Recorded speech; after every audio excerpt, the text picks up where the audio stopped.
दरवाजा थोड़ा थोड़ा पीट रही थी स्नेहा स्नेहा, तो बेटी थी कि आवाज़ देगी, उसका फांसी के फंदा हो।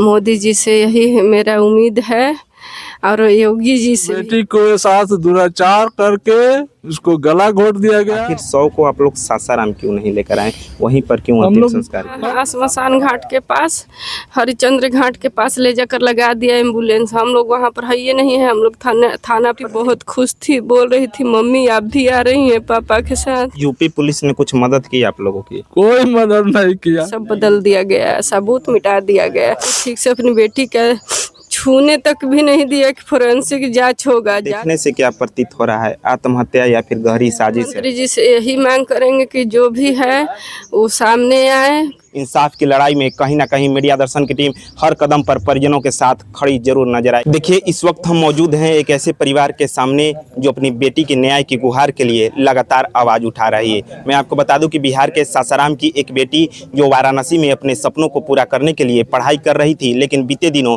एक ऐसा घटना सामने आया है, दिल दहला देने वाली घटना सामने आई है। परिजनों को ये सूचना मिली कि आपकी बेटी का शव मिला है संदिग्ध स्थिति में लटके हुए, लॉज के ही एक खिड़की से शव मिला है। दौड़े दौड़े परिजन जब वाराणसी पहुंचे तो जो कुछ इन्होंने वहां पर देखा, इनकी पैरों तले जमीन खिसक गई। सबसे बड़ा सवाल ये उठता है कि आखिर ये हत्या है, आत्महत्या या फिर गहरी साजिश। परिजन हमारे साथ सीधी तौर पर बातचीत करने के लिए मौजूद हैं। क्या कुछ हुआ था, पूरा घटना क्या हुआ था? हमारी बेटी के साथ बहुत, हमारी बेटी खुश थी, सुबह में आने वाली थी। हम फ़ोन भी किए, फ़ोन नहीं उठा रही थी हमारी बेटी। तो हॉस्टल के जो मालिक है उसके पास फ़ोन किए, जाइए देखिए मेरी बेटी कॉल नहीं उठा रही है। वो नहीं गई, बंद करके सो गई। लास्ट बार अपने बेटी से कब बातचीत आपको हुआ था, क्या हुआ था? रात में 9:45 में वीडियो कॉल पर बात हुआ। बेटी बहुत खुश थी, बोल रही थी मम्मी आप भी आ रही हैं पापा के साथ। बोले कि नहीं पापा जाएंगे बेटा, तैयारी रखना। बेटी बहुत खुश थी आने के लिए कि घर आएंगे। पूरा ट्रॉली बैग सब दिखाई कि सब सामान समेट लिए हैं मम्मी। जब आपको बात हुआ लास्ट बार तो कोई खतरे वाली बात, संदेह वाली बात आपको लगा? ऐसा कुछ नहीं था। दिन में भी बात की, हमारी बेटी बहुत खुश थी, बहुत खिलखिला रही थी, हंस रही थी। ऐसा कुछ नहीं था। अपने भाई से भी बात की, भाई तुमको कुछ चाहिए? बोला कि दीदी हमको ये टॉफ़ी चाहिए। तो बोली कि आएंगे तो वहीं से ले लेना। बहुत खुश था, दोनों भाई बहन भी बात किया था। आप लोगों को ये जानकारी किसने दिया कि आपकी बेटी का मृत शव वहाँ पर मिला है? किसी ने नहीं दिया। मेरी बेटी फ़ोन नहीं उठाई तो हम फ़ोन पर फ़ोन करने लगे। हॉस्टल के जो मालिक है, चाहे वार्डन है, उसके पास फ़ोन पे फ़ोन करने लगे। तो बोल रही है कि 2 लड़कियां साथ में सोई हुई है। बिना देखे कैसे बोल सकती है कि 2 लड़कियां साथ में सोई हुई है?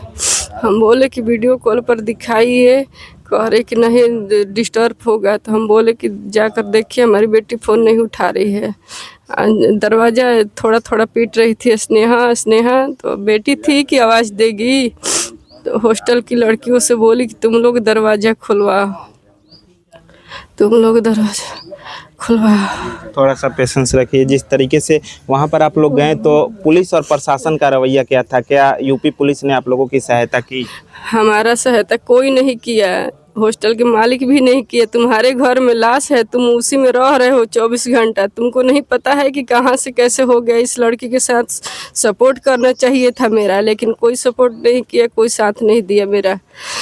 यहाँ तक कि हमको ठीक से अपनी बेटी का छूने तक भी नहीं दिया कि फोरेंसिक जांच होगा। जांच भी बदला गया, बेटी का चैन भी बदला गया, कान का भी बदला गया, सब वहाँ पर बदल दिया गया।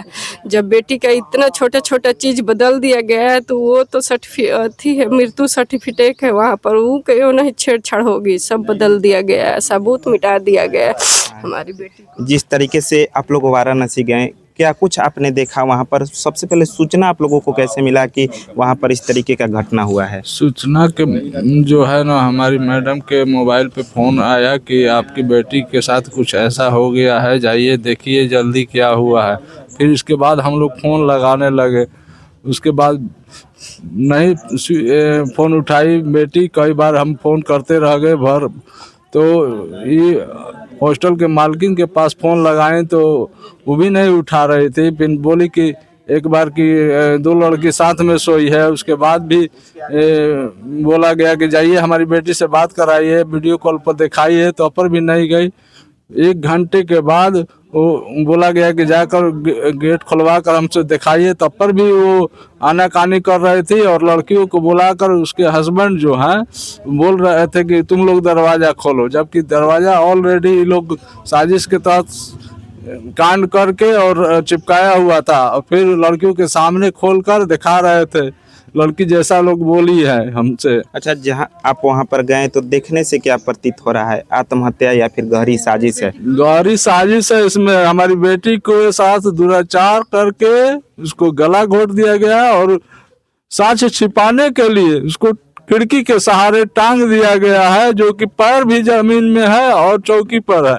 क्या लॉज के मालिक, हॉस्टल के मालिक की इसमें संलिप्तता हो सकती है? क्या लग रहा है? बिल्कुल बिल्कुल उसी के हाथ ही है और कोई नहीं है। हम जब अपनी बेटी से मिलने जाते थे तो लॉज के बाहर ही हमको रखा जाता था कि नहीं, ऊपर आप नहीं जा सकते हैं। तो ऐसा कैसे घटना घट सकता है उसकी? यूपी पुलिस ने कुछ मदद की आप लोगों की? कोई मदद नहीं किया अभी तक कुछ नहीं। उसने तो और हम लोगों को बर्बाद करने का काम किया, अपना ही मर्जी से सब कुछ कराया, सब कुछ किया, मिली भगत से सारा काम किया। अच्छा, बॉडी का पोस्टमार्टम हुआ है कि नहीं? बॉडी का पोस्टमार्टम अपने मन मुताबिक कराया और हम लोग के वैसे सिग्नेचर भी जबरदस्ती कराया और वहाँ से फिर ले जाकर 100 को अंतिम संस्कार के लिए वहाँ से जबरदस्ती 50 पुलिस वाले के साथ ले जाकर और घाट पर पहुँचा दिया, जबकि हम लोग पहुँचे ही नहीं। अच्छा, एक बात और सवाल उठ रहा है कि आखिर 100 को आप लोग सासाराम क्यों नहीं लेकर आए, वहीं पर क्यों अंतिम संस्कार किए? हम लोग मांग कर रहे थे कि हमको दीजिए, हम सासाराम लेकर जाएंगे, हम यहाँ पर नहीं हेतु करेंगे, अपने घर पर ही ले जाएंगे। लेकिन कहा कि नहीं, यहीं पर दाह संस्कार करा दीजिए, यहीं पर ठीक है। यूपी पुलिस के द्वारा? जी, यूपी पुलिस के द्वारा ऐसा बोला गया कि यहीं पर अंतिम संस्कार? हाँ, हम लोग तो थाना पर थे सर, हम लोग थाना पर थे। वो लोग ले जाकर यहाँ श्मशान घाट के पास, हरिचंद्र घाट के पास ले जाकर लगा दिया एम्बुलेंस। हम लोग वहाँ पर है ये नहीं है, हम लोग थाना पर थे। फिर वहाँ पर कह रहा है कि तुम लोग नहीं जलाओगे। 2-4 लोग थे एम्बुलेंस के पास, कह रहा है तुम लोग नहीं जलाओगे तो हम जला देंगे। दबाव किया गया, हम लोग को बहुत मजबूर किया गया है बहुत। हाँ, तुम्हारा बिहार नहीं है, यहाँ पर कानून दूसरा है, एक के देश में दूसरा कानून हो गया वहाँ पर। यूपी पुलिस के द्वारा? हाँ, यूपी पुलिस के द्वारा बोला गया है कि ये तुम्हारा बिहार नहीं है, यहाँ का कानून दूसरा है। हम पूछे कि यहाँ का कानून दूसरा, FIR दर्ज नहीं कर रहा था, बोले कि दर्ज करिए, साइन कीजिए, मुहर लगाइए, रिसीविंग दीजिए। तो कह रहा है कि 100 जल जाने के बाद FIR कर लेंगे, आपका बिहार नहीं है। हम लोग को बहुत तरह से भरमाया गया वहाँ पर। मोदी जी प्रधानमंत्री का संसदीय क्षेत्र है, क्या कुछ मांग करना चाहेंगे? प्रधानमंत्री जी से यही मांग करेंगे कि जो भी है वो सामने आए, उसका जल्द से जल्द जांच हो, CBI जांच करे जल्द से जल्द। जो भी गुनहगार है सामने ले आया जाए, उसका फांसी के फंदा हो। मोदी जी से यही मेरा उम्मीद है और योगी जी से भी। तो अभी आप स्नेहा के परिजन को सुन रहे थे, जिस तरीके से सासाराम की बेटी के साथ वाराणसी में दिल दहला देने वाली दर्दनाक घटना को अंजाम दे दिया गया। इसके बाद कहीं ना कहीं ये सवाल तो उठना शुरू हो गया है कि आखिर जिस तरीके से यूपी पुलिस के कार्यों पर परिजन लगातार सवाल या निशान खड़े कर रहे हैं। परिजनों का कहना है कि हम लोग अंतिम संस्कार के लिए सासाराम बॉडी को ले जाना चाहते थे, लेकिन यूपी पुलिस के द्वारा बॉडी को नहीं ले जाने दिया गया। तमाम ये सवाल उठना शुरू हो गए हैं कि ये हत्या है, आत्महत्या या फिर गहरी साजिश, इसके पीछे किसका हाथ है, क्या लॉज मालिक का हाथ है? ये तमाम सवाल उठना शुरू हो गए हैं और मैं आपको बता दूं कि इस खबर को हम लोग लगातार प्रमुखता से दिखाते रहेंगे। और एक बात मैं आपको और बता दूं कि जिस तरीके से इस बड़ी घटना को अंजाम दे दिया गया है, इसके बाद इंसाफ की लड़ाई में कहीं ना कहीं मीडिया दर्शन की टीम हर कदम पर परिजनों के साथ खड़ी जरूर नजर आएगी। फिलहाल इस वीडियो में इतना ही, मिलते हैं अगले वीडियो में, तब तक के लिए दीजिए इजाजत, धन्यवाद।